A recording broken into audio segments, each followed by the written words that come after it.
We recently moved into our new house. It's perfect, just the right size for our family, but it has a strange problem with the drains. I noticed it while I was unpacking the bathroom things. I turned to discover that my husband hadn't flushed and pushed the lever to send it down the drain. When it did, I discovered that the sinks burble whenever you flush the toilet. Nothing too jarring, but it scared me a little when I first heard it. The sink burbled and bubbled, making a noise deep in the drain as it cleared the water. My husband laughed it off when I mentioned it to him. "It's an old house, dear. The pipes are on the central line that feeds into the septic tank. No one has used them in a while, so it's probably just getting used to people being here again." I blew it off as a weird thing the house did and just went about my business. A week later, the drain started burbling when I took a shower, too. I overlooked it, though, not wanting to dwell on something I ultimately couldn't do anything about. This was the first place I'd lived with a septic tank. I'd always used city water, and I figured it was just something that happened when you used a septic tank. My husband barely seemed to notice it, so I assumed it was nothing out of the ordinary. After a few weeks, I'd almost come to ignore it, until the whispering started. I was brushing my teeth one night, running the water as I always did, when I heard the burbling coming from the drain again. I had bent my mouth to the stream to get a mouthful of water, when I could have sworn I heard a burbling kind of whisper coming from the drain. It was barely audible, more like a gurgle than a burble, but as I listened, it almost sounded like words. Black bank bees. Back bank bees. I turned off the water, spitting my mouth full of paste down the drain, and closed the door behind me. The burbling got worse from there on out. It didn't just bubble when the water was on. It always bubbled, loud and jarring, and I was still certain I could hear some kind of whispering. My husband just shrugged it off as normal. He was busy with work and didn't have time to indulge his flighty wife. I put up with it as best I could, but it was honestly starting to grate on my nerves a bit. I heard it in the kitchen, the living room, and especially whenever I had to go to the bathroom. The bathroom seemed to be the epicenter, and as the days progressed, I became more and more confident I could hear words amidst the gurgles. I lost my cool one night when my husband was working late. As I lay in bed, my son sleeping soundly next to me, I could hear the sink burbling and whispering from the hall bathroom. The bubbles were visible now when it burbled, deep green bubbles that sloshed up the drain and filled the sink with a stagnant water smell. Never when my husband was at home, of course, and the bastard didn't believe me when I showed him the thin film that hung on the bowl. As I lay there listening, the gurgling seemed to mock me. It seemed like only I could hear it, and the continued surge of tidal force had frazzled me. I was up before I knew what I was doing. I stomped down the hall in my pajamas, heading for the bathroom on bare feet. I was mad. I'd had enough of it, and I slammed the door open as I saw the towel rack shake ominously. I flipped on the lights like I was intending to catch the sink doing something wrong, and shouted loud enough to make my son stir and cry in his sleep. "Shut up! Shut up right now!" I screamed at the burbling sink. And, for a wonder, it did. The drain stopped burbling for a few seconds, and there was peace. Then a geyser erupted from the drain and splashed high enough to splatter the ceiling in a green fountain. It splattered the walls, pattered against the shower curtain, and caused the ceiling to rain drops of thick sludge. I'd fallen to my backside in the hallway, watching the geyser with wide eyes, when I saw something gloop out of the drain that made me scream. I scuttled across the floor, my back hitting the bedroom door, hearing my son cry out from the bedroom. I had seen the last thing I would have expected from the narrow bathroom drain, and I was certain now that I could hear something else joining it as it gurgled onto the bathroom floor. A hand of sludgy, green liquid that had pushed its way up the drain like an angry hurricane. I reached with numb fingers for the knob, the fingers refusing to find purchase as I slapped at it uneasily. I heard a gurgling thunk then, the sound of water trying to maintain a shape it was unaccustomed to, and something cast a shadow against the door.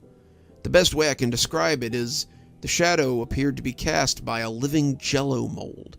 It was solid, but not transparent.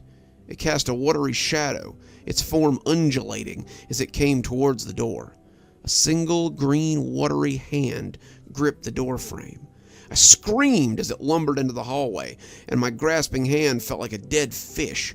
It was 6 feet tall, bulbous and amorphous, with a shuddering bald head. Its eyes were murky green coals, and its form was a wiggling mass of barely contained fluid. The fluid was, well, it was awful.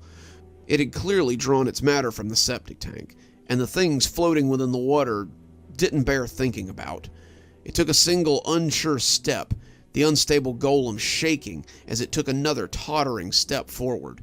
My son was screaming now, unsure where I was, and his terror only amplified my fear.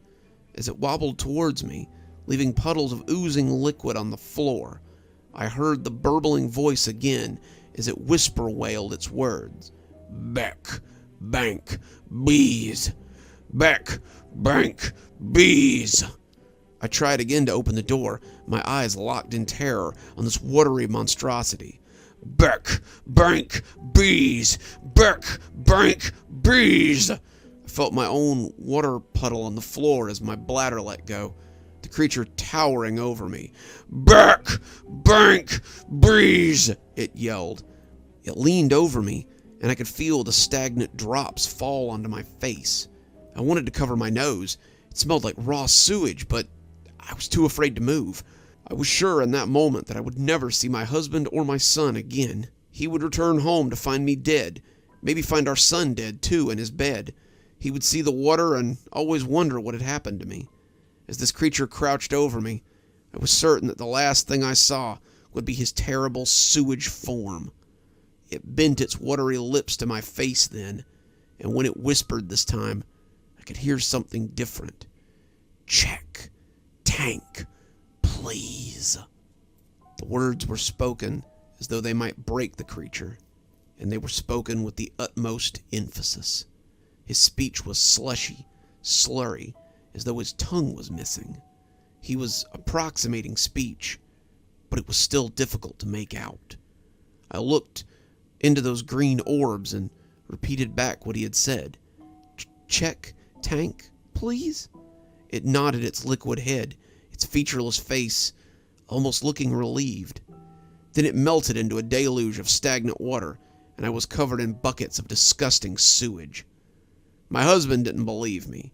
I was still cleaning up sewage when he came home, and he was utterly flabbergasted.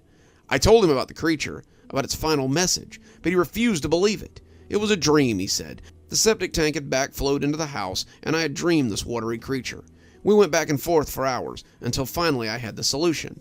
Open up the septic tank, then. If there's nothing there, then I'll never say another word about it. I'll deal with the gurgles and the bubbles, and I'll never say another word about anything. After another hour of arguing, he finally relented. We called a service, and they breached the lid. It wasn't too hard. The earth was removed, and the lid was removed with a little backhoe. The smell was atrocious, but the men didn't seem to mind. My husband told them that we had a problem with the tank. It flowed into the house, and they figured the valve had been stuck. I saw the pumper hose descend, and the tank was emptied. My husband said I didn't need to be there for this, but I wanted to see. As the sewage went down, I saw the operator's eyes grow large. He called his partner over, and a flashlight was found. The flashlight nearly fell into the tank when it fell across the sewage-covered lump. His partner told us that it appeared to be something in the tank, but we shouldn't worry. The house has been empty for a while. It's probably just a congealed mass or something. The operator continued to pump the tank, and as the water level fell, we saw that the lump was more than a congealed mass of waste. It was a body. The police were called. Our front yard was soon playing host to 3 squad cars, a fire truck, and an ambulance. The techs were shunted aside as the rescue team received the body from the septic tank and loaded the remains into a body bag for identification. The police asked us some questions, but had already cleared us for the most part, since the body appeared to have been there for months. The inspector had likely not breached the tank at all during the initial inspection, so the body could have been there for years if it had been sealed properly. As the bag was zipped, I got a momentary glance at him. It was large, the head bald and lumpy. It looked a little like the sewage form that had tottered over me in the hallway. Before they zipped it up, the desiccated creature's mouth lolled open, and I felt a chill run down my spine. His tongue was mangled. Since the incident, we've heard no more burbling. The septic tank hasn't sputtered, and the house has been quiet since that night. Other than the sounds of our family, of course. My husband still can't explain how I knew there was a body in the tank, but I'm just glad that there was ultimately a happy ending to the story. So next time you hear a burbling in your pipes, don't discount it as simple plumbing issues. Your house may be hearing burbles from beyond.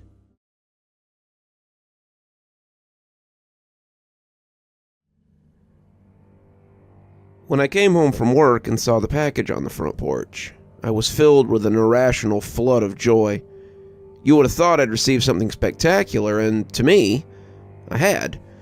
I'd been waiting for 5 days for Amazon to send the package, and as I brought it inside and cut the tape, I couldn't wait to see how it looked.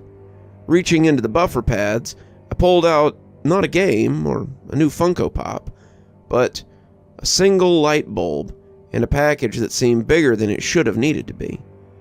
Not just any light bulb, however, but one of those color-changing LED light bulbs.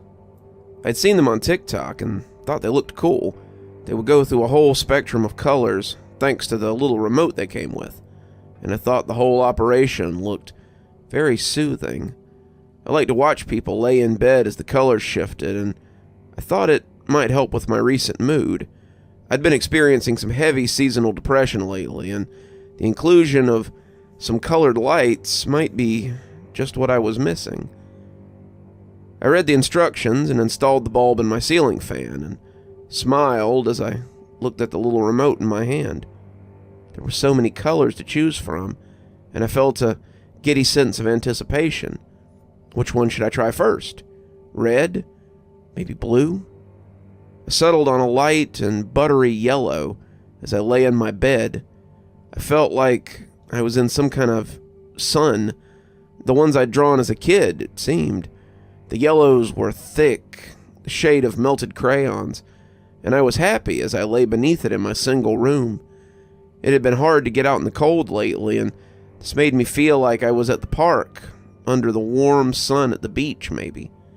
It wasn't actually warm, but I could trick my mind into thinking that it was, at least. I lay there for a few minutes, just soaking up the faint sunlight before I got up and went to my computer. As I logged into World of Warcraft for a little gaming, I looked at the remote and decided on a different color. As I explored in the game, I changed the colors to depend on where I was going. The rusty red of Orgrimmar, the deep green of Stranglethorn, the light blue of the Undercity, back to the sunny yellow for the Barrens, and so on and so on. The bulb had a color for every occasion, it seemed, and I really enjoyed playing with it as the evening progressed. I fell asleep that night under the soft, dark blue of a night sky, and I slept better than I had in a long time. In my downtime the following week, I found myself playing with the light, trying out the different colors. I discovered a button for mixing colors and found myself making color combinations that turned my room into all kinds of different shades. I found I liked a few of them. The blue and green combination reminded me of the undersea videos I'd seen on Discovery Channel when I was a kid. There was a red and yellow of the deep desert, the purple blue of icy peaks, and I found myself lying in bed some evenings after work and just trying different combinations. I fell asleep on Thursday night, the soft blue and deep purple making me think of glaciers, and woke up to a nightmare. I opened my eyes and found myself floating in a room that looked smeared with blood. The walls seemed to hold strange shadows, the reds and blacks mingling like filth in a morgue. But that wasn't the worst of it. The worst were the creatures. They were dirty white that was almost translucent, their eyes like lamps as they stared at my prone form. I wasn't sure what to make of them at first, and I wondered if I was dreaming. If I was, this was the most realistic dream I had ever had. Their bodies were long and narrow, like pale reeds, and other than their eyes, they seemed devoid of features. There were two of them, one in the corner by my desk and the other perched in the junction of the ceiling and wall. We stared at each other for some undeterminable amount of time, and I was nearly convinced that I was actually dreaming when my phone chirped and lit up on the nightstand. All three of us looked at the light, and when I looked back at them, the one in the corner of the ceiling had dropped soundlessly onto the floor. The skin around the bottom of his head seemed to rip open to reveal a double row of buttery yellow teeth. His fellow creature did the same, and as the two stalked closer to me on their noodly-looking arms, I whimpered and reached for the bat that I kept beside my bed. As I turned, I must have rolled over on the remote. As the bulb changed back to the same buttery yellow I had basked in on the first day, I came up with the bat out in front of me to find the room devoid of nightmare creatures. I turned it back to the normal fluorescence and looked around in a panic, trying to figure out what had just happened. I was still awake when the sunrise lit the windows, and wasn't sure I'd ever sleep again with the image of those creatures thumping around in my head.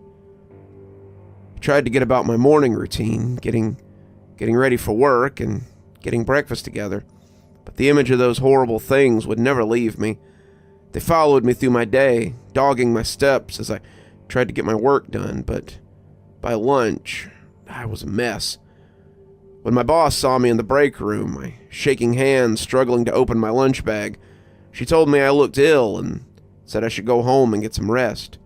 "You look ill, dear. Take the day off and have a good weekend. We'll see you Monday." I told her that wasn't necessary, but she insisted. I was grateful for the chance to get some rest, but I found my anxiety growing as I got home, the same place I had seen those horrors.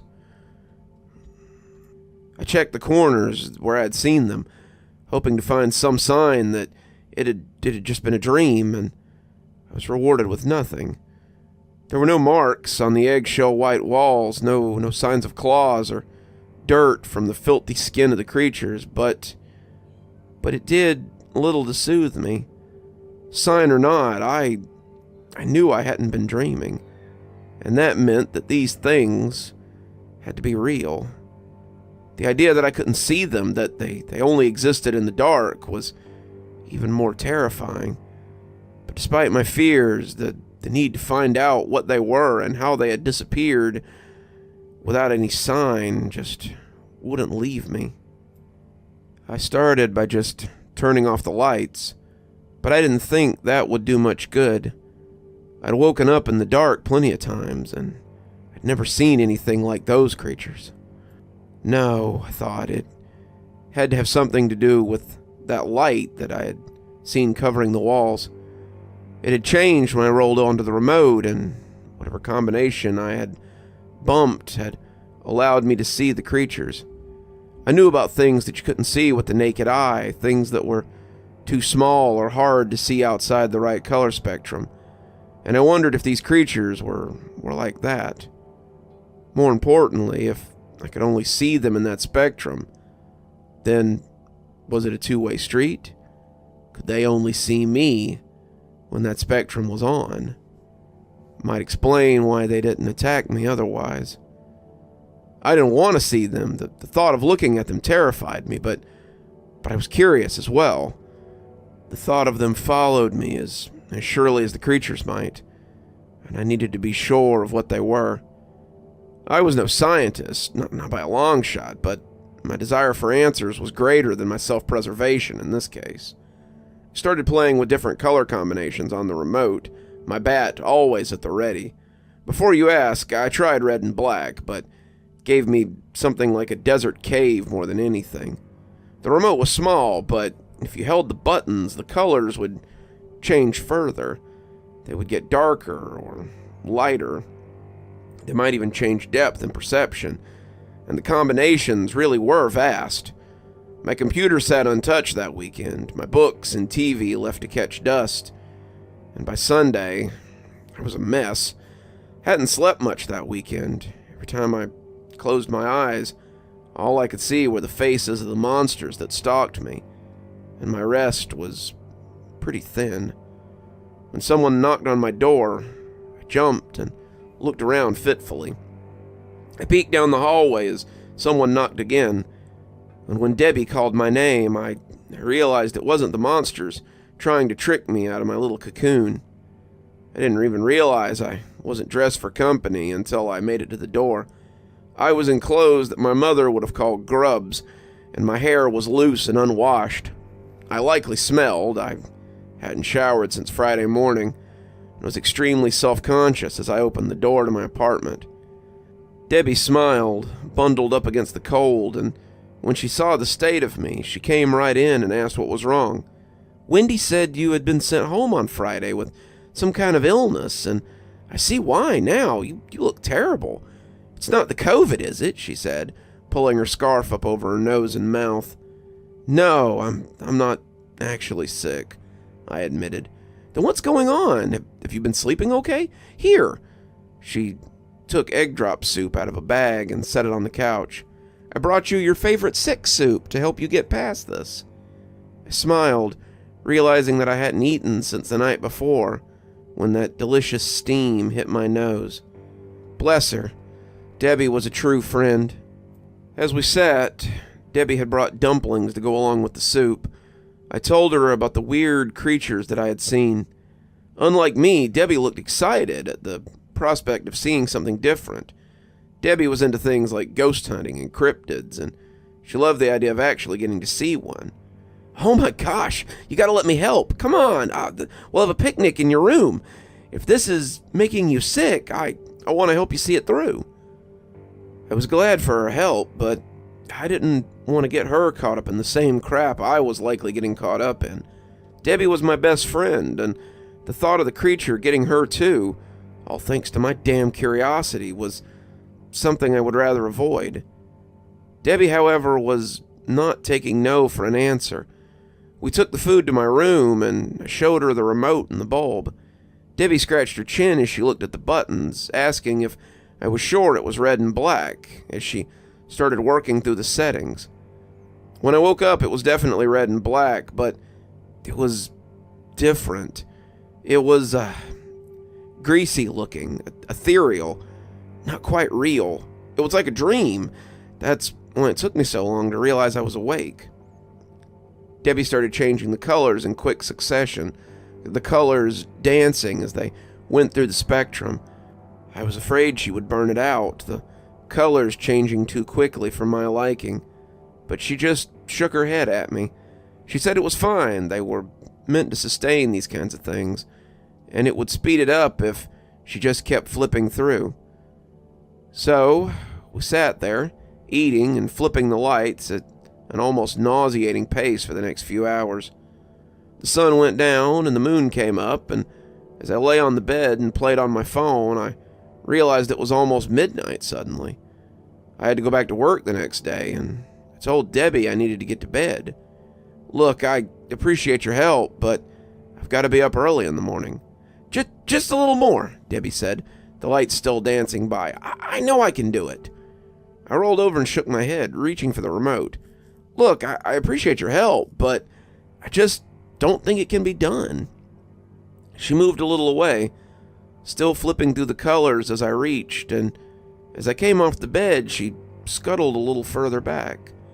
"Come on, just a little longer. You can be a little tired tomorrow in exchange for a good night's sleep, right?" "No, Debbie, I'm tired. I need to..." I grabbed the remote, Debbie pulling back, and that's when it fell over us. I don't know how, but we were both suddenly enveloped in the aura of dirty red and black light. The walls oozed like fresh blood. The dark hung around them like smog, and I was suddenly aware that we weren't alone. There were more than two this time, their numbers nearly a dozen, as they clung to the walls and the ceiling, like grisly insects. Debbie's mouth hung open, her scream stuck midway up her throat, and I realized this had likely not been what she was expecting. As their mouths split their faces, their teeth huge, my hands shook and my stomach dropped. They fell on us then, and I rolled under the bed without thinking. Debbie's scream came out, loud and strong, and I pulled my knees to my chest as I tried to think about what to do. They were killing her. They were killing my best friend, and the only thing I could think of was changing the lights back. It had worked the first time. Maybe it would work now. I looked around, finding the remote on the ground, but as I reached for it, I saw the giant yellow eyes find me.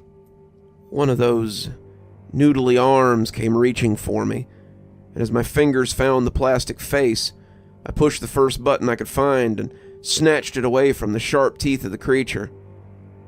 The light turned to something like normal before it popped loudly, and I was left in darkness. I got out my phone and switched on the flashlight, looking around and finding nothing but the ruined remains of our picnic. By the light of my phone, I discovered that the creatures were gone, but I also discovered that Debbie was gone, too. I've ordered another light bulb, but it won't arrive until tomorrow. I paid for express shipping, but I don't know if that'll be soon enough to save Debbie. I don't want to see those things ever again, but if there's a chance that Debbie's still alive, I have to find her. She wanted to help me, and now it's my turn to try and help her. So be careful with your new light bulbs if you buy one. You may see more than you bargained for, and you may lose more than just the cost of shipping.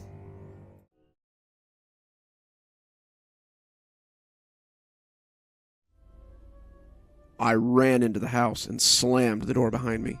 Looking around frantically, I called for my parents. At that moment, I became about 4 years old again. My fear congealed in my guts when I realized they weren't home. They were gone, out of town, wouldn't be back until tomorrow night. That's why I'd been staying at Billy's in the first place. That's why Billy was thump, thump, thump. "Open up, Johnny, I know you're in there," said a slurry voice, sing-songing the words as the owner tried to bowl the door down. I turned and shot the bolt before backing away from the front door as though it might bite me. The wood on the thick old door, solid enough to rattle the windows when it slammed, looked like it was bowing in as whatever was on the other side pushed at the wood.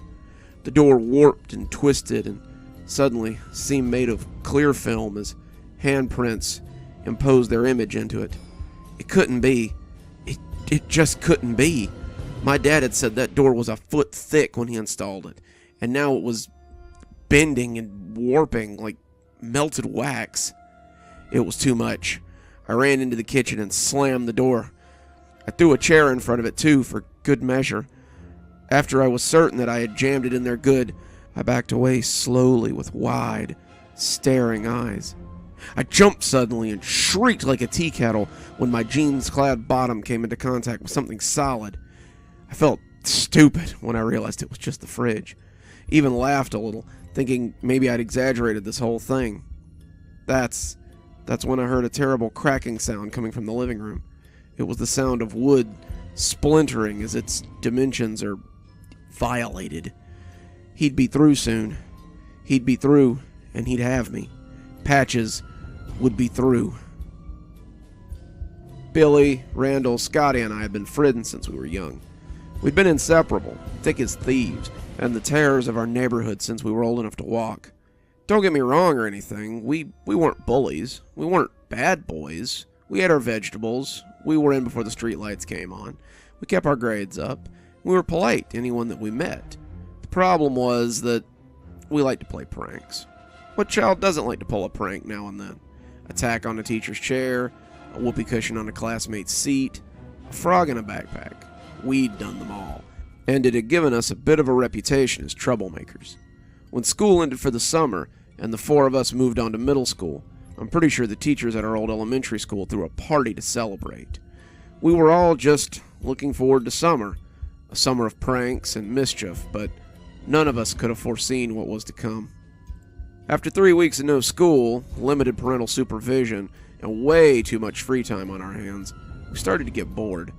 We'd pulled some pranks. Putting mud in Miss Laverne's washing machine had almost gotten us caught, but most people were already wary of us because of our reputation as pranksters, so it was getting hard to pull a really good prank like we wanted.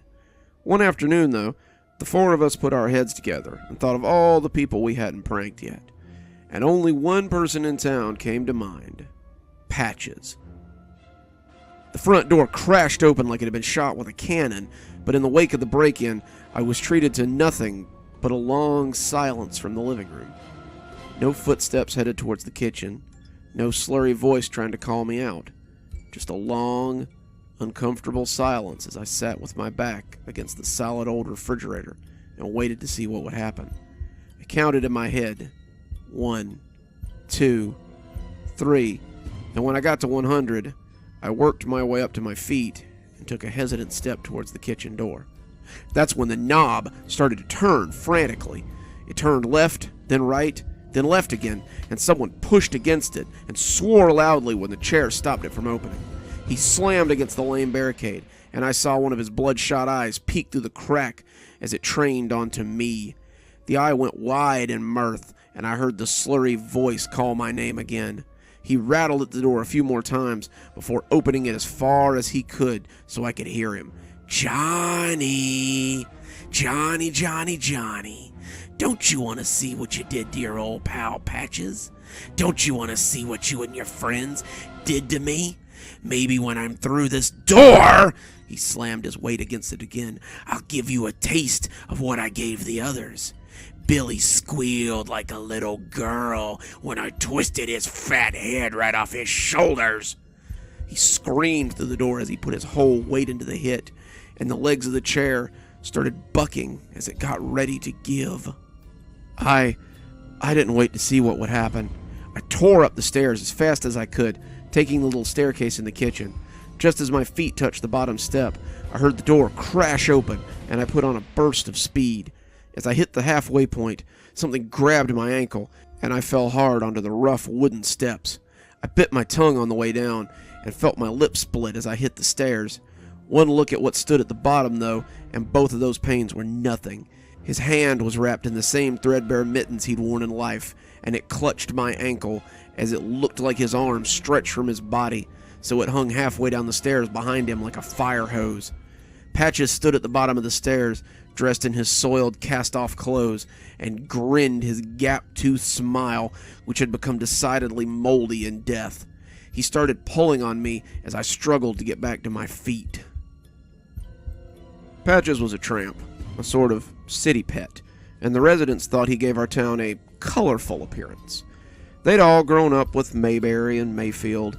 Small towns were expected to have a friendly tramp who stole the occasional pie or was caught sleeping off a bottle at the bus station. Patches never stole any pies. He was welcome to a piece on the front porch of almost any house in town. But he was drunk most any old night of the week. He could be seen staggering out of Gemmer's and down to his camp by the river most any old night of the week. He never caused any trouble, though, and the police never felt the need to throw him in the drunk tank or hassle him at all. I would have called us friends at one time. Everybody in town hired Patches to do odd jobs for a little money now and then. He had a rusty old push mower that he'd used to cut people's grass with, and he claimed he'd been a handyman of some sort before the war. He had enough skill with tools to back it up, so most any afternoon he could be seen cutting grass or shoveling snow or fixing something for a few dollars to feed and medicate himself. Medicating is what Dad called it when Patches got drunk. Patches had laughed when I'd told him so. He fixed my bike tire once, and he'd taken Scotty Randall and I on a hike in the woods once when we had asked if he knew any good camping spots. He was a nice guy, sober or drunk, and I don't think I'd ever seen anyone in town have any trouble with him. We shouldn't have pranked him. It was wrong. I wish now that I could take it back. Pranking him had been Billy's idea, but we'd all gone along with it. Billy's dad owned the hardware store, and he was just about the only guy in town that didn't really trust Patches. Billy's dad headed out for tramps and vags, and he taught his son to be mindful of them as well. Tramps like a no-good dog pretending to be good. He'd tell us when he saw Patches wandering around, "You might pet him 100 times and not get bit, but when you take your eyes off him for half a heartbeat, he'll bite you." I didn't think Patches was like that, but we knew better than to argue with an adult, so we just nodded and said we'd be careful. Billy had a roach, the rubber kind that you got from the joke shop for a nickel, and he put it deep down in a corned beef sandwich and told me to take it over to Patches. "Why me?" I asked, not really wanting to prank Patches, but not wanting to seem chicken. "He trusts you. Your dad's always paying him to do stuff, and I've seen him talking to you on the front porch," Billy said. "He hasn't gotten work for a few days now, what with this heat, and he's probably getting hungry. He'll bite down on that sandwich and see the roach and freak out. We all laughed a little at the thought of Patches biting down on that roach and freaking out. We'd have all freaked out too if we found a roach in a sandwich. Afterwards, we'd all have a good laugh and find someone else to prank. He looked up from where he was sunning himself and smiled his gap-toothed smile at me. "Oh, well, hey there, Johnny-O. What you say, old sport?" he asked in his thick southern drawl. "Nothing much. My mom packed me a corned beef sandwich for lunch, but I'm not really a big fan of corned beef. I thought you might like it." I held the sandwich out to him and tried my best not to smile. Patches took the bait at once. "Oh, well, say there, that's mighty fine of you, old sport. Been here a day and a half since I had me any victuals." He took the sandwich and had a big bite, chewing with relish. "By the way, I saw Mr. Laverne's washing machine." He slapped his knee as he gave a big donkey laugh. "I was 3 hours cleaning the mud out of that contraption. I guess I should thank you boys for the work." He laughed a little and took another bite, and when he did, I saw the gleaming head of the plastic roach sticking out of the sandwich. I started to point it out, but he kept right on laughing and telling me about the muddy washing machine and how hard it had been to get all the mud out of it. Apparently, he'd had to remove the drum and rinse it in the yard and then put the whole contraption back together. When he'd finished, and it was time to get paid, he took another bite and said through a mouthful of corned beef, "You know that old skinflint only gave me $1 for all that work. She tells me not to spend it all in one place." He brayed more laughter, but as he went to bite again, something happened. He wheezed a bit, his throat working to swallow the load of corned beef, and I realized with horror that he'd swallowed the plastic roach, too. The mat of corned beef and the hard plastic roach were stuck in his throat, and as he coughed and gasped, I realized he was choking. Billy, Randall, and Scotty broke cover and ran over to see what had happened, but by then, it was already too late. He had melted to his knees in the dirt, coughing his life out as the wad of half-chewed food hung like plaster in his throat. All the backslapping in the world wouldn't do anything for him. We sent Scotty and Randall to call an ambulance, but Patches was dead before they even left the riverside. His face was a dark purple color at the end as he clawed at his throat. Billy and I clapped him on the back again and again, but we might as well have been slapping a tree trunk. If you've never seen a man choke to death, then you may not know what it looks like. But I'm here to tell you that it's not as clean as it looks on TV. Patches hacked and coughed, tried to bring it up, clawed at his throat until his skin bled, and then, finally, he gave both of us a final look and pitched over onto his face, a look of terror and confusion stamped there forever. The hand gripped my ankle, and I could feel his fingers trying to twist it through the shoe. Maybe he meant to break it. Maybe he just wanted to make me hurt bad enough to let go. Whatever his intention, I wasn't about to play along. I twisted my foot a little and let the sneaker slip off as it slapped back into his palm like a rubber band. Patches howled in rage, but I wasn't going to give him a chance to recover. I sprinted up the stairs and slammed my door closed behind me. I shot the lock and pushed the desk in front of the door as I thought about how best to escape. I needed to get out. I needed to escape, but I needed a plan before I went. I grabbed my backpack from the closet and threw some clothes into it, taking the $10 out of my desk I'd been saving for a new bike and putting it in my pocket. I stuffed my scout sleeping bag in as well. I felt a surge of joy for half a second when I remembered my old rifle my dad had used for hunting ducks in the fall, but that joy withered when I remembered that it was locked up in my dad's gun safe in the basement. I settled for a Swiss Army knife and a little fire starter kit that Randall had given me for my birthday, and took one last look around. Some baseball cards went in, maybe I could sell them, and a nice pocket watch my granddad had given me before I stopped and realized it was too quiet outside. Why wasn't he trying to get in? I put my hiking boots on and stuffed some socks into the bag before I slung it on and looked at the window.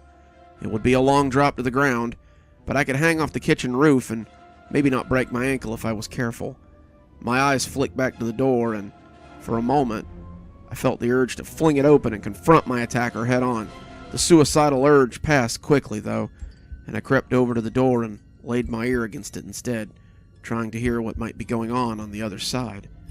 The bang from the other side made me jump back in fright, and Patches laughed his donkey bray. "Ha ha ha ha! Come out, Johnny! There's no escape now!" The ambulance had come, and The paramedics had pronounced him DRT, dead right there. Warner Mads, the fat volunteer firefighter who was on paramedic duty that day, had laughed when he said it, but none of the rest of us found it very funny. We all watched them put him on the stretcher and cover him with a sheet before they slid him into the covered truck they used as an ambulance and took him to Porter's mortuary. We spent the next week in a state of pure dread. "What if they find that roach in his throat?" Randall would say as we tried to get back to normal. "What if they cut him open and find it, and they decide that we killed him?" Billy punched him in the arm after we had all ignored him for about the 1,000th time. "So what if they do? It's not like we meant to kill him. We just wanted to prank him, that's all." "But what?" Randall started, but Billy punched him again, and Randall knocked off so he could rub at his arm. "Shut up, Randy. If you keep talking about it, then someone's going to start asking questions. Why don't you guys come stay over at my house? My dad's working the late shift, and Johnny's parents are out of town, so he's staying with me anyway. We can have a sleepover and forget all about this crap." We all agreed that sounded like fun, and when the sun set Friday night, we were all sitting around a camp lantern in Billy's room telling scary stories. Billy had wanted a fire, but his dad had absolutely forbidden it, and so the best we could hope for was the small lantern on the floor of his room. His mom had gone to bed shortly after dinner, saying how tired she was, and we'd been left to our own devices for hours. We'd played games, watched a little TV in the living room, and raided the kitchen for snacks before finally deciding that it was time for the traditional scary stories. Billy got to tell the first one since it was his house, and he told us about an escaped asylum patient who'd killed the previous owner of this very house. He claimed that on quiet nights, you could still hear them begging for their lives, and the almost inaudible sound of a man dragging his knife along the wall as he hunted for the last of the children in the house. Randy got pretty scared, but that was far from new. After Patches, he seemed to be scared by most everything. Thinking of Patches made me think of a story of my own to tell, but I hesitated and let Scotty go first. Scotty told a story about a skinned dog who killed a bunch of boys on a camping trip, and even though a skinned dog with bones poking out and his jaws full of slobber sounded a little scary, it was pretty stupid all told. When one of the boys managed to kill it and discovered that there was a whole pack of them that then ripped him to shreds, we all rolled our eyes and threw our pillows at him. He laughed and threw his back, and one pillow fight later, Billy asked if I had a story. I do, actually, but it's not really a story. I thought I saw Patches the other day. Everyone went quiet.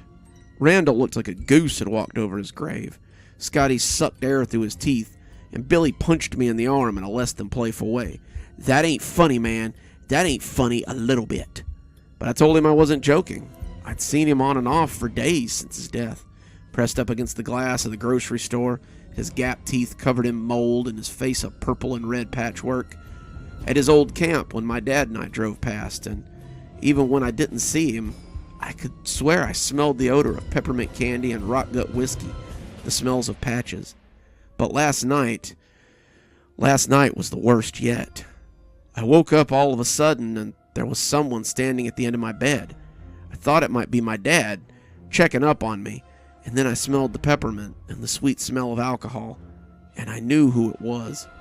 I didn't say anything, but he smiled at me from the foot of my bed, and his mossy teeth glinted in the moonlight. "That was a rotten trick, Johnny," he whispered, and his voice was hoarse and cracking. "Maybe I'll come play a trick on you boys sometime. See how you like it. Sleep tight then." Then I blinked, and he was just gone. They all sat there gape-mouthed for a heartbeat or two, and then Randall started laughing. It wasn't real laughter, not really, but the crazy, jagged laughter that people make when they're scared and they don't know what else to do. He reached out and grabbed a big handful of popcorn and said, "Good one, Johnny," as he stuffed it into his mouth and kept laughing. The laughs turned into gasps, though, as he started to choke on the popcorn. The three of us got up, wanting to stop him before he choked to death, but as he knelt hacking, we could see his hands clawing not at his throat, but at the black-gloved hands wrapped around his neck. Patches had leaned around the back of his head then, grinning like a monster in a movie, and Randall's clutching hands had died like two birds in their death throes. We backed away from him, not sure what to make of this grisly phantom, and he stood to his full height so he could tower over us. Randall lay still on the floor then, his coughing done, and the three of us silently wondered who would be next. "So, Billy, you like roaches, do you?" the cadaverous thing asked, turning towards the terrified boy who stood frozen to the spot. "Well, here then. Have some, won't you?" Billy gagged, and a single glistening roach fell from his lips. He stared at it dumbly before he retched, and a cascade of them pattered to the floor and scattered like roaches. He went to all fours and kept vomiting up the glistening insects, his body racked with sobs and heaves as Patches laughed merrily over his handiwork. It was too much. I bolted for the door and never saw what happened to Scotty. I threw open the living room door and ran out into the night, but I could hear the laughter of that mad apparition behind me as I fled for the safety of home. I believed, in my youth, in the talismanic protection of home, and as Patches dogged my heels, I could see it getting closer and closer before me. I found my keys and rammed them into the lock, and as the door closed behind me, I was certain I was safe. Sitting in my room now, I realized I would never be safe again. Sitting on my sleeping bag and writing this down, I realized I haven't been safe for the last 20 years.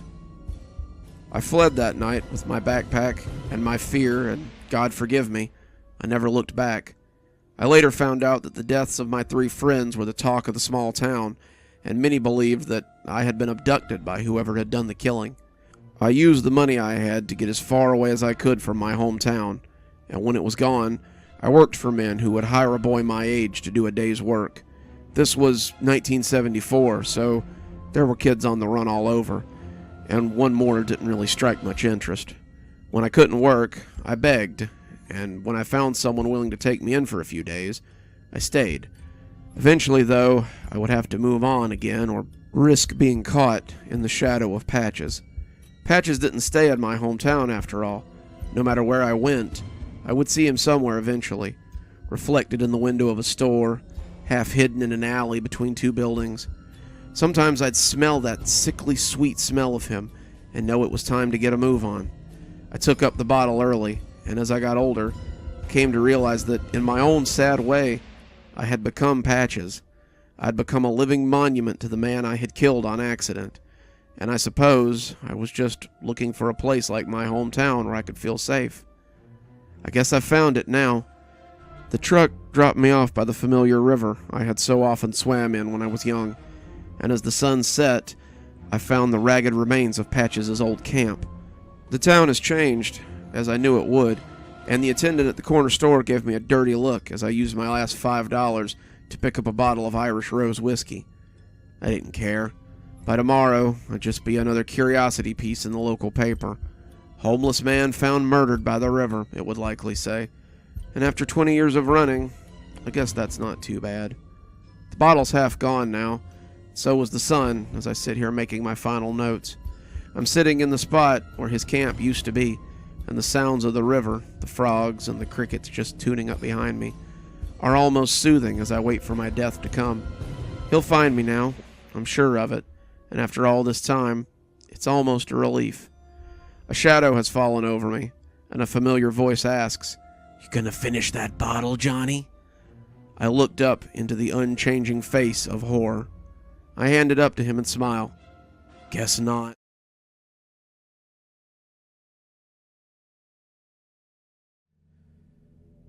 Mark and I grew up together, meeting in nursery school when we were about 2. We played with the same toys, learned the same games, read the same books, and when we started school, we were both delighted to find that we were in the same class.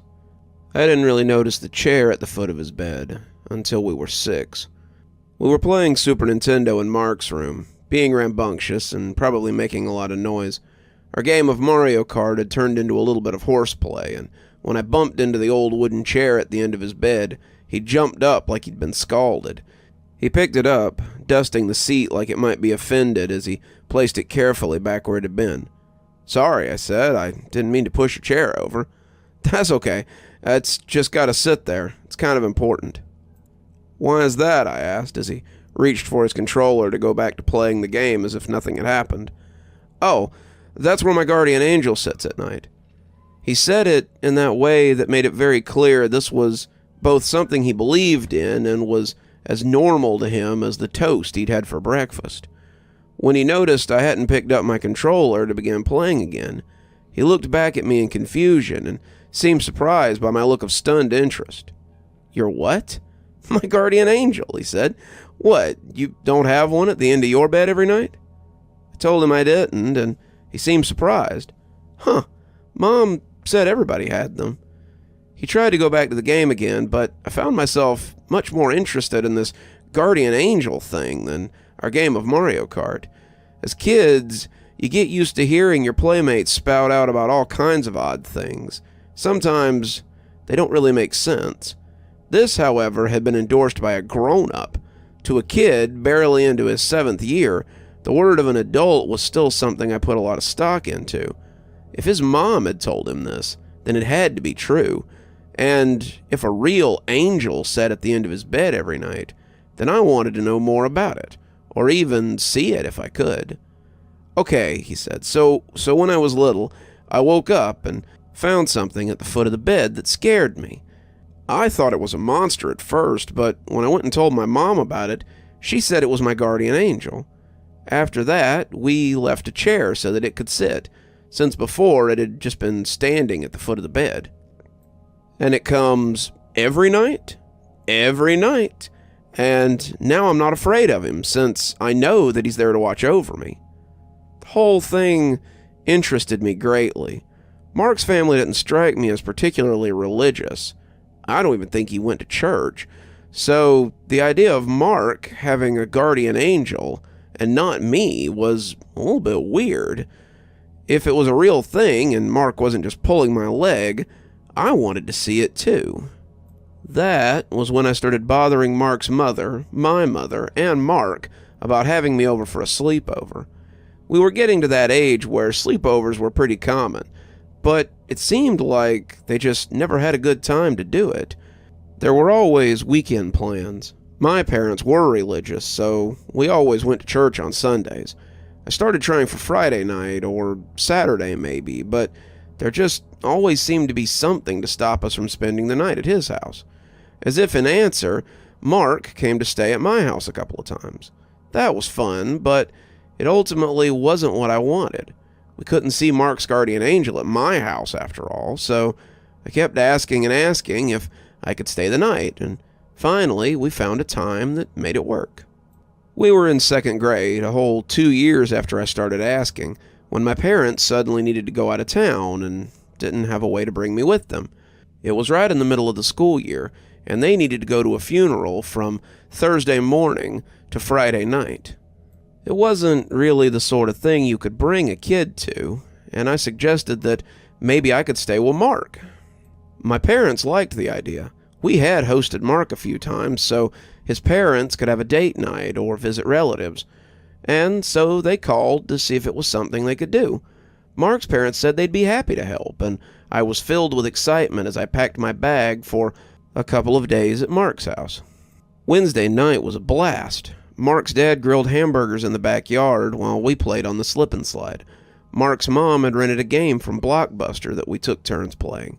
We watched some TV in the living room. His parents said we could stay up a little later than usual, and when his mother said it was time for us to get ready for bed, I felt excited all over again.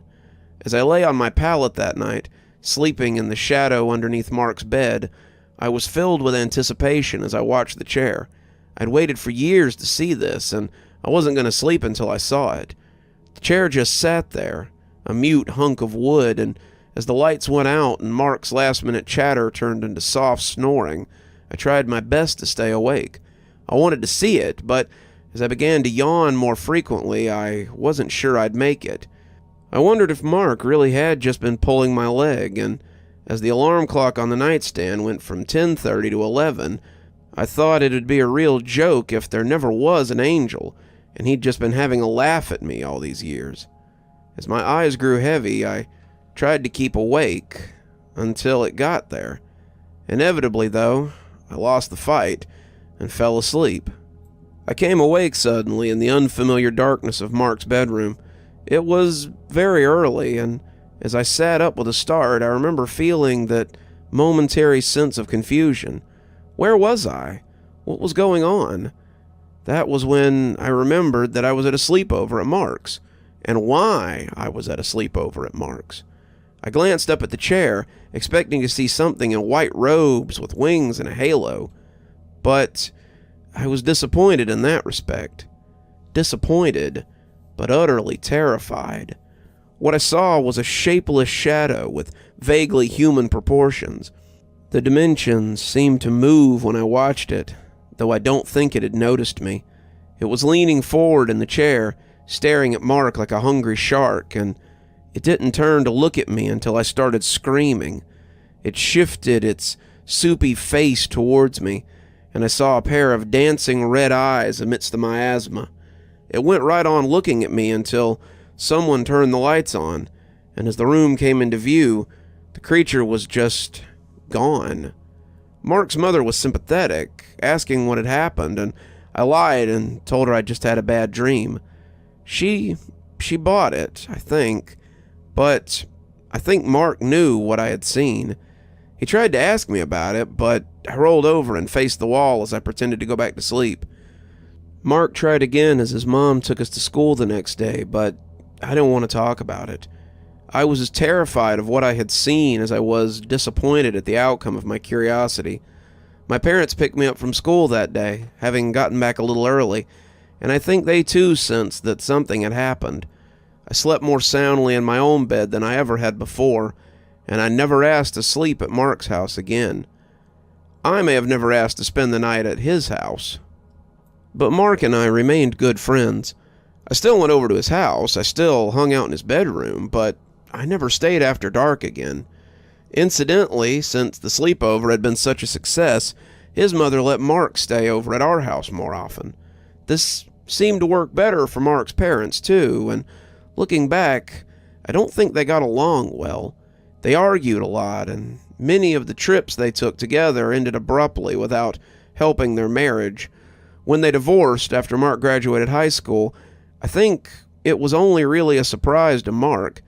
They decided to sell the house and split the money, and Mark decided to move out on his own and start his adult life a little earlier than he had expected. So, when he asked if I wanted to be his roommate, it seemed like a no-brainer. We moved into a 2-bedroom apartment near the college Mark was attending, and it was pretty cool. We got on about as well as 2 high school kids moving in for the first time together could. There were arguments about chores, loud parties that probably bothered the neighbors, late-night underage drinking sessions where we told each other all sorts of things, and plenty of general day-to-day life stuff. The things we had meshed well together in our new home, except for one thing he had brought from his old house that stirred up some memories I didn't want to think about. I was helping him move his things out of the back of his dad's F-150 when I caught sight of something that I hadn't thought about in years, though it had played quite often in my nightmares. Picking up a stack of boxes revealed a familiar wooden chair that had sat at the end of Mark's bed for as long as I could remember. It was the chair that the angel had sat in and watched him sleep. I asked him why he had brought it with him, and he looked at me like I was a fool. It's where my guardian angel sits. Duh. Why wouldn't I bring it? I had kind of hoped that the angel was just an at his house kind of thing, and the thought that it might be in our apartment at night gave me the creeps. My boss had been asking if I'd be interested in working the night shift for months, and after seeing that chair sat with such care at the end of his bed, I went and told my boss that I was ready to accept. I wanted to live with Mark and help him out, but I just couldn't stand being in that house at night. I could tell that Mark was a little miffed that I wouldn't be at home at night. Night was kind of the only time he wasn't at school or work, but he understood that the bills had to be paid. I don't think he actually understood why I'd taken the night shift. If I was off, I always kept my door locked and slept facing the wall. If the angel ever came into my room, I never knew about it. I certainly never left a chair at the foot of my bed, and I guess if it came to our house, it stayed in Mark's room. Though I guess in the end, it worked in Mark's favor. I was at work one night, playing on my phone and watching cameras, when my phone rang. I saw that it was Mark and figured he was just making sure I was going to be home in the morning before he had to go to school. When I picked up, however, he sounded frantic. Mark was yelling about needing me home right away and how he needed help calling the police. I told him to calm down and just go ahead and call the cops, but he said he couldn't until he cleaned up a little bit. Then he said the most chilling thing I'd heard since we were kids. The angel got him. Got who? I asked, still not sure what was going on. The intruder that broke into our house. I called my boss and told him about the situation, and he agreed to come work for me so that I could get things sorted out. I offered to come back, but he said there was no need. I was probably looking at police reports and other paperwork anyway, but to let him know if I wasn't going to be in tomorrow night so that he could make arrangements. He even said he'd pay me for the night. My boss was a good guy, one of the best bosses I've ever had, and I always appreciated how helpful he was. By the time I got home, Mark was in a tizzy. With good reason, too, since it looked like someone had exploded across his floor. There was blood on the walls, blood on the carpet, blood across the bedspread of Mark's bed, as well as hair, meat, and bones everywhere. The bones were splintered and broken, and everything looked like someone had been fed into a wood chipper. I didn't know what to make of it, but the most striking was the blood splashed across the plain wooden chair that sat placidly amidst the gore. I pulled Mark into the living room and asked him to tell me exactly what had happened. After a few glasses of water and a little scotch, he finally stopped shaking enough to tell me. He said he had heard the guy come in with a key, and he thought it was me. He had rolled over and went back to sleep, already seeing the angel there and feeling safe as he usually did. When he heard rustling in the living room, he thought it was a little odd, but figured I was just settling in for some gaming. When his bedroom door opened, he knew something was amiss.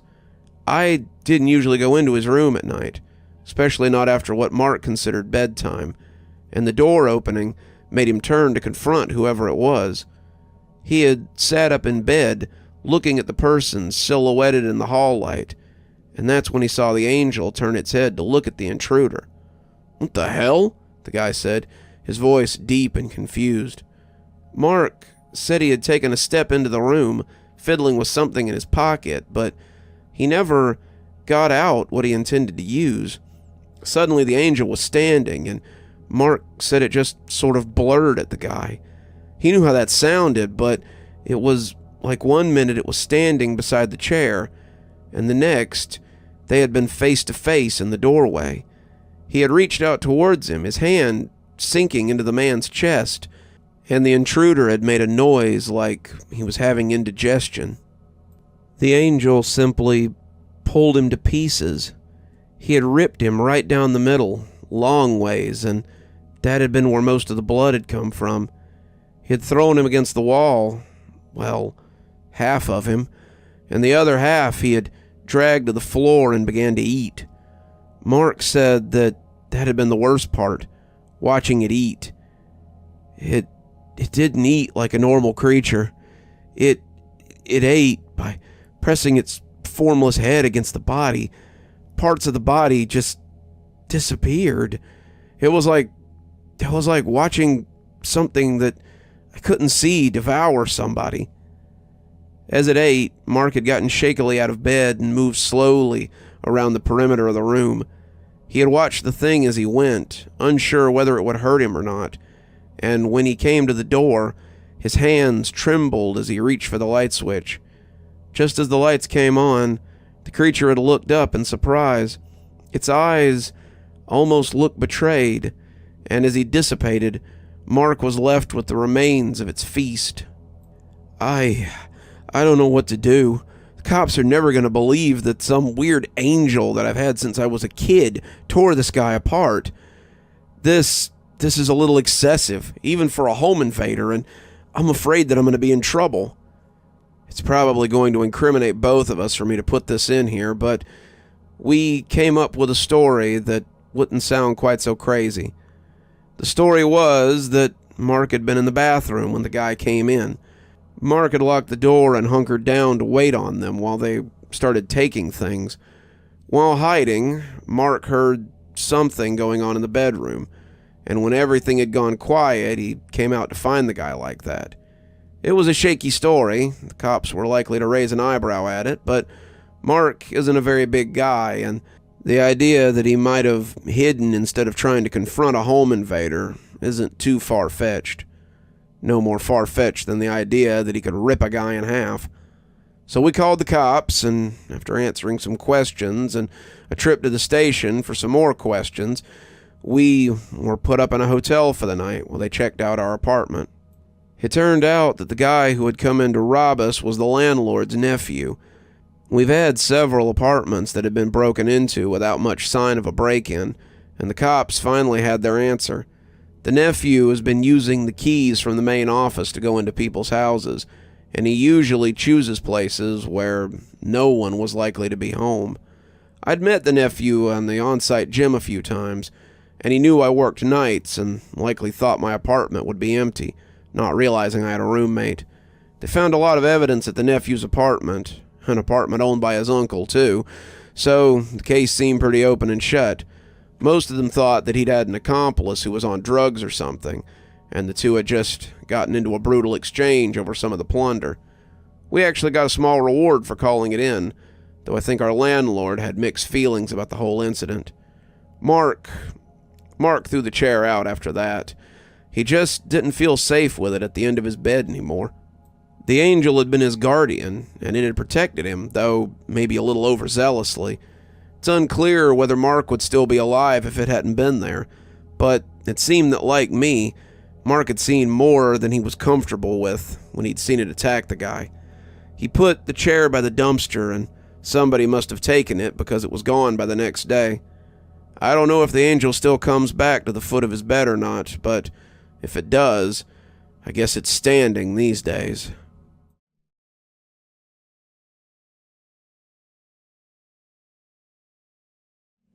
I heard he was a mute, and the clapping's how he communicates. I heard he's a ghost, and the clapping's how he gets your attention. I heard you're both big old babies who will believe in anything. Daryl and Gary looked up incredulously at me as I grinned back at them from across the lunch table. Oh yeah? Well, he's been linked to the disappearances of like 4 kids now, so sounds like a pretty good reason to be afraid to me, Daryl said, sounding mad. I just shrugged at him, popping a French fry into my mouth and savoring the salt.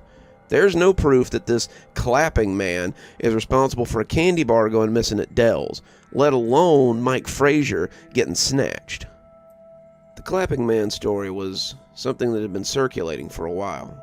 3 young kids had gone missing first, all of them heading home from somewhere or another, and some of the witnesses had reported hearing a clapping sound before they had gone missing. One of them had even reported seeing a man shape in the woods before hearing the clap. They didn't have any details about the guy, but they said it looks like a person's shadow with long arms. Mickey had been the most recent disappearance, and the one that made the cops around Tiger the most nervous. The first 3 had been younger kids, elementary school students who hadn't looked like much, but Mickey had been a 17-year-old farm kid who was built like a linebacker. The story was that he was trying to find one of his dad's missing sheep around dusk and had just never come back. The stories were that he was near Kendall Covered Bridge and that the sheep had been found dead underneath it the next day. There were the usual rumors that Mickey had run off or left with some girl, left with some boy for all they knew, but those of us who had known Mickey kinda doubted it. Mickey was slow. Not like special ed slow, but he was slower than average. He loved his family. He loved working on his parents' farm, and the thought that he would just run off when he couldn't come back with the sheep was laughable.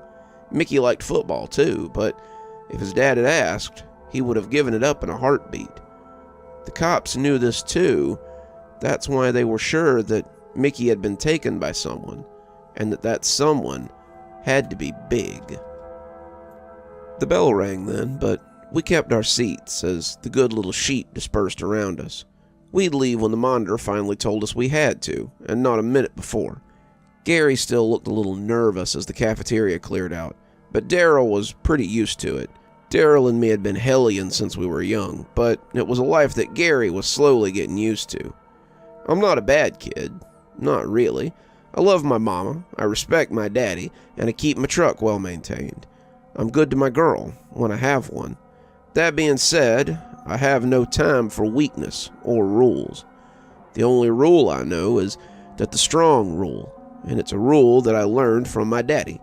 If I'm strong, and I am strong, I should be able to do what I want. If other kids don't understand that, well, that's their problem. Just like when I push them down and show them who's boss. Daryl, Gary, and me never really considered ourselves a gang or nothing, but we pal around because we all believe that when you're strong, you're right. Miss Gladys looked our way, and I grinned at her and waved. Miss Gladys is cute, but she ain't strong. She teaches home ec, and she drives a Spark. Nothing about that says strong. She's come over before and tried to talk nice to us to get us back on the straight and narrow, but it never does any good. Eventually, she stopped trying, and when she turned to call Mr. Gersh, the shop teacher, we took to our feet and cleaned the table off, heading for class. Gersh was strong, an 8-year combat vet with scars to prove it, and he was not to be messed with. We were halfway to class when the bell rang for the start of 5th period, and I looked at the boys and told them I thought we should maybe take the rest of the day off. I gotta get to math, Gary said. If I don't keep at least a C, they'll kick me off the football team. Same, Daryl said with a sigh. If I don't pass history test today, my mama says I can't run the roads this weekend. Come on, man, just come to class with us. Beer'll still be there after school. I blew a big old raspberry at him and told them that if they wanted to be pansies, then I'll go drink it all up before they got there. They begged me not to go, but I was done for the day. School had never really held any appeal for me, and I'd already figured I'd drop at the end of the year and go on to hauling lumber like my uncle, or go to farming like my dad. I was too dumb for the army and too lazy for college, but at least I'd figured it out a year before anybody else. Have fun in class, then, I said, waving as I walked to the parking lot to get my truck. The little Ford Ranger that Daddy had given me wasn't much, but it was fine for now. I really wanted one of those big old F-350s like my uncle had, but I'd either have to save up a bunch of money or steal one to have something that nice. The Ranger was fine, and I slunk out of the lot in low gear before turning and flying up the road for home. The dirt roads of Tiger were like a second home to me, and as I put the schoolhouse behind me, I thought again about just leaving on one of them for parts unknown. What was there really here for me?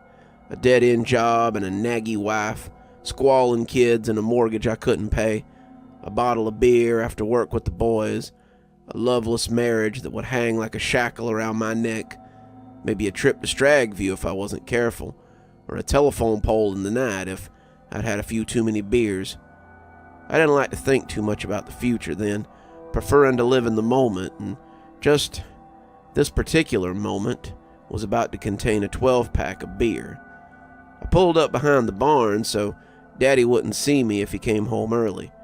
Daddy was at the farmer's market till around 4 selling his wares, and I figured he wouldn't be the wiser of me cutting school. I walked off into the field of peanuts, this year's crop, and on into the woods beyond. I'd been exploring the woods since I was potty trained, and the spot I knew of was about a mile back in the old tangle of trees. Daryl and me had found it when we were still small enough to squeeze between the roots of the snaky trees and make a clubhouse down there, and it now served as a spot for us to drink and smoke and bring girls to for some privacy. The forest was familiar, an old friend that had protected me sometimes when Daddy had a little too much to drink, and before I knew it, I could see the old growth of trees in the distance. Most of the forest was thick old oaks and scaggy little pulp trees, but the grove was different. It was old, felt ancient somehow, and being there made me feel peaceful, like nothing could hurt me while I was there. I got to the snaky trees and took a seat on the comfy old roots that stuck above ground, reaching into the gnarled old root system and pulling out a 12-pack of Budweiser. I cracked the first can and drank it quickly, smacking my lips as the crisp taste filled my stomach. This was the good life right here, but I knew it wouldn't last forever. I'd have to trade this kind of carefree time for adulthood soon enough, and the thought of saying goodbye to the snaky tree grove was a little sad. I opened a second one, drinking it slower this time, and as the wind rustled the leaves around me, I felt a yawn creeping up my throat. Daddy and me had been splitting wood before school today, and the early morning and the lukewarm beer was starting to make me groggy. As the second one disappeared and the third one popped open, I got comfy and watched the dragonflies and the little forest animals frolic in the boughs of the trees. I felt at ease, like I was floating, and when the beer can slipped out of my hand and fell into the nest of roots, I was snoring before it dumped its delicious contents on the ground. When I woke up, it was dark, and the sounds of birds and squirrels had been replaced with insects and the scamper of bats. This didn't immediately put me off. I'd been in the woods at night before. Daryl and me had camped out tons of times, and I'd even slept rough a time or two if Mama and Daddy were fighting. I pulled myself out of the tangle of roots and wobbled a little before getting my bearings. I wasn't drunk, not by a long shot, or hung over. I had taken a long nap in the woods, and now it was time to go home and face the music. The school would have called by now and told him I left early, and Daddy would be looking for me during evening chores and not finding me. These things would have culminated into him having a drink as he waited for me, so I was likely in for a bad time. I walked out of the grove, watching my step as I went, and that's when I first heard it. A loud pop sound that made me freeze in place and listen like a spooked deer. I stopped for a count of 5, waiting for it to come again so I could identify it, but all I heard was the quiet sound of the evening woods. I started walking again, but after 5 more steps, I heard the loud pop again. I thought it might be a tree branch cracking at first, but now it sounded more like something familiar. It wasn't a natural sound, not like a branch breaking or a rock bumping as it fell. This was a sound I hadn't really heard out here before. A sound I was familiar with, but seemed alien out here. Sounded like someone bringing their hands together for a single hard clap. Kept walking towards the house, thinking I was hearing things, but the longer I went, the more I heard the clapping sound. It was infrequent, always that one loud pop, and when I looked, there was nothing I could find that would have made it. The longer I walked, the more freaked out I got at the popping. I found myself looking for man shapes in the woods, thinking about what the kids had told the cops. It was big, like someone's shadow standing in the woods. Its arms were longer than usual, and they'd heard a loud clapping sound before their friend had disappeared. I stopped again. It had been closer this time. Sounded like it was about 20 feet away, and the clap had silenced many of the forest creatures that had been buzzing placidly. I wanted to run, but I made myself walk so I didn't trip in a hole or knock myself unconscious with a low-hanging branch.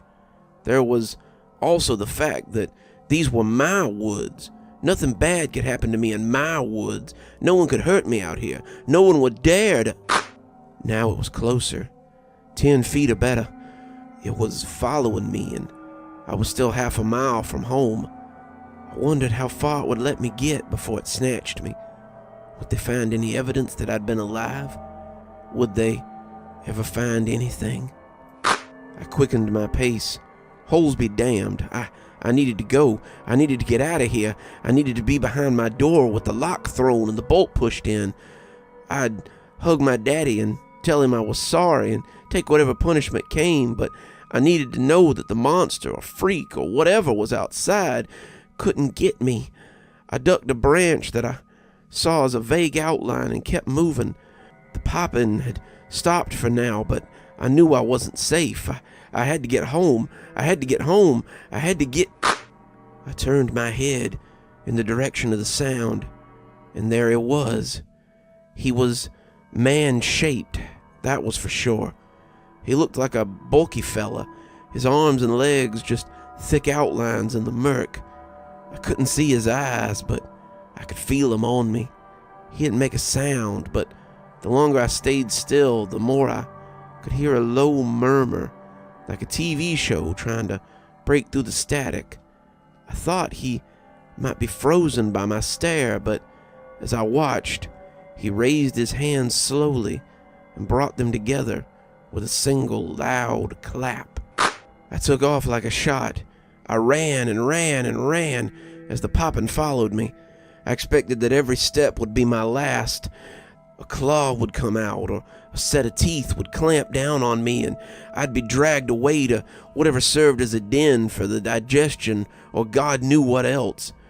The popping sound started coming from directly behind me, and I could feel the air of those massive hands. I could see lights coming into view up ahead, and I thought I might have gotten turned around and found the highway. I didn't care. I just wanted someone to help me escape this creature, and I wasn't choosy about who.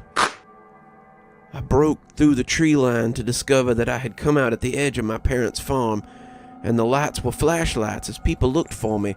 They were calling my name as they got closer to the woods, and I tore off towards the field in an attempt to stop them from entering.